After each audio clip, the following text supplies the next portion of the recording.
지금 예수님이 어디에 계십니까, 여러분? 가이사랴 빌립보에 계십니다.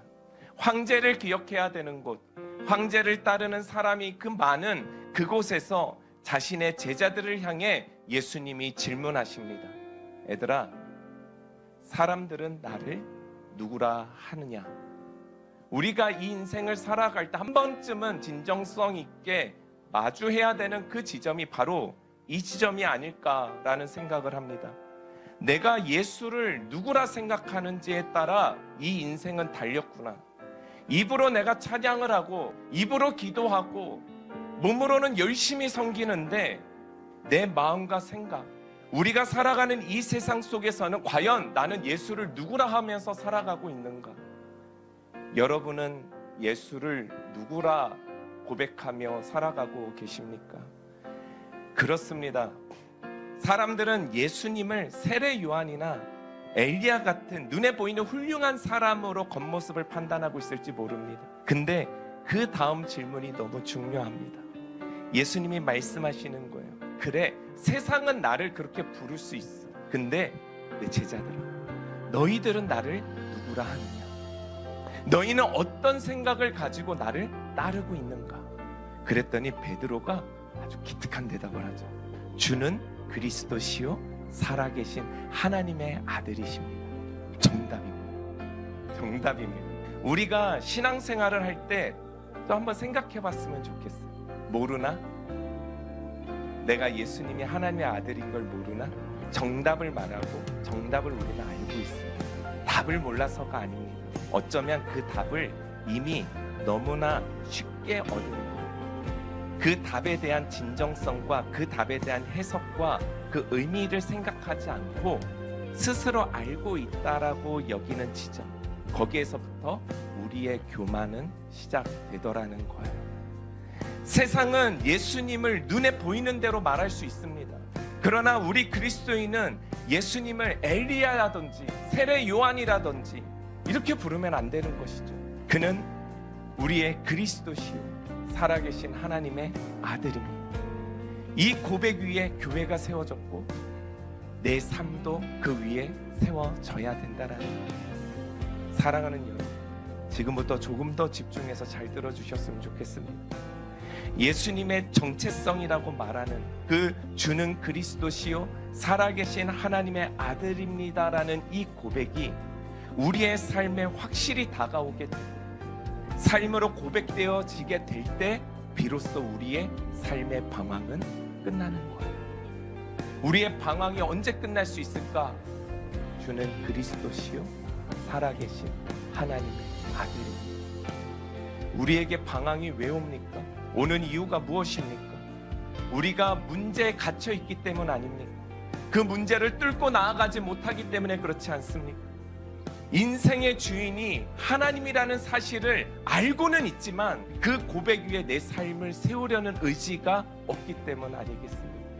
사랑하는 여러분, 우리 그리스도인이 세상을 살아가는데 뜻에 정함이 없고 뜻이 없다면 우리는 예수를 정답으로만 살아가는 서기관과 바리새인과 다르지 않는 인생이라는 거예요.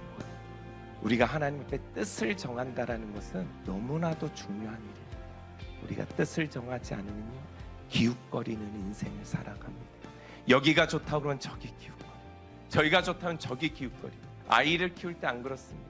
저 학원이 좋다고 그러면 저기 보냈다가 애가 좀만 마음에 안 맞는다고 그러면 저기 또 가 보냈다가. 문제를 뛰어넘을 수 있는 해답은 그리스도 위에 자신의 뜻을, 자신의 교회를 세우는 거예요. 그럴 때 주님이 하실 줄 믿습니다. 예수님과 맨날 먹고 자고 함께 살았던 제자들입니다. 그 제자들이 인간적으로 좋기만 했을까요? 이해 안 되는 게 너무 많았을 거예요. 예수님. 그런 제자가 예수님을 향해 주는 그리스도시요 살아계신 하나님의 아들이십니다라고 말할 수 있는 것은 성령이 하지 않고서는 할 수 없는 일이요, 그가 그렇게 뜻을 세우고 뜻대로 살아가겠다고 고백하는 것은 성령님 말고는 하실 수 있는 분이 없다라는 거예요. 주님이 나의 온전한 주인이시라는 것, 여전히 내 안에서 내가 주인 노릇하려고 하면 꿈틀거리는 것, 그것이요 십자가 앞에 내가 아직도 죽지 못해서 그런 거라니까. 십자가 앞에서 아직 죽질 못한 거. 어떻게 우리가 구원이 일어나요, 여러분? 죽어야 일어나는 거예요. 기존에 우리의 것이 있는 상태에서 어떻게 새 생명이 들어와요? 생명이 들어오기 위해서는요, 죽어야 되는 거예요. 죽어야 부활이 있고요, 죽어야 구원이 있는 거예요. 근데요, 제자들에게 말하는 거예요. 나는 죽으러 가야 돼. 근데 있잖아, 심지어 종교 지도자의 손에 죽어야 돼. 주님은 죽음 가운데에서 다시 살아나셔야 한다는 사명이 있으셨어요. 죽음 가운데서 다시 살아나지 않았다면 우리가 어떻게 그분을 주인이라고 말할 수 있습니까? 죽음이 아니라 부활하시고 지금도 영원토록 세상 끝날까지 너희와 함께 하리라 말씀하신 우리의 주인.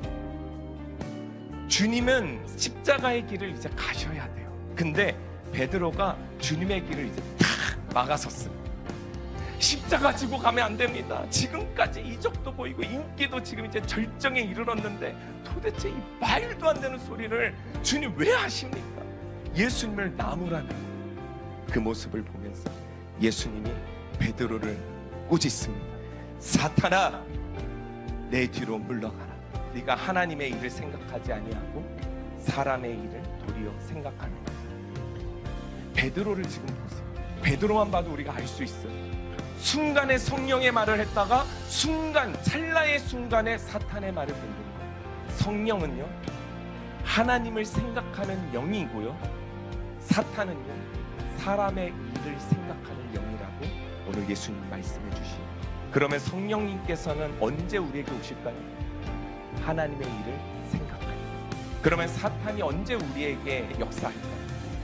사람의 일을 생각하요. 나에게 처한 문제와 염려, 내 직장과 진로에 대한 걱정, 사람에 대한 판단과 근심, 일어나지 않을 것에 대한 불안감, 그것을 염려하고 걱정할 때 사탄은 내 안에 들어와서 내 생각을 조정하고 혀로 죄를 짓게 하는 거예요. 그리고 제자들에게 다시 가르쳐주세요.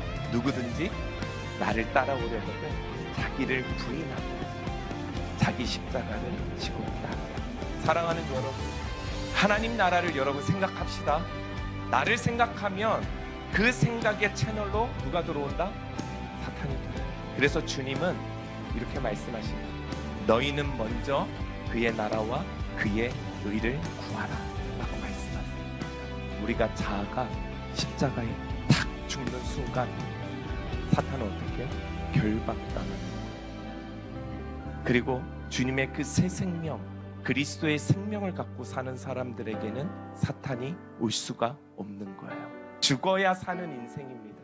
죽어야 한 번 사는 이 인생, 하나님께서 맡겨주신 이 세상과 시대 속에 조금 더 책임감 있는 이 인생 한번 살다가 주님께 가는 것 그뿐입니다.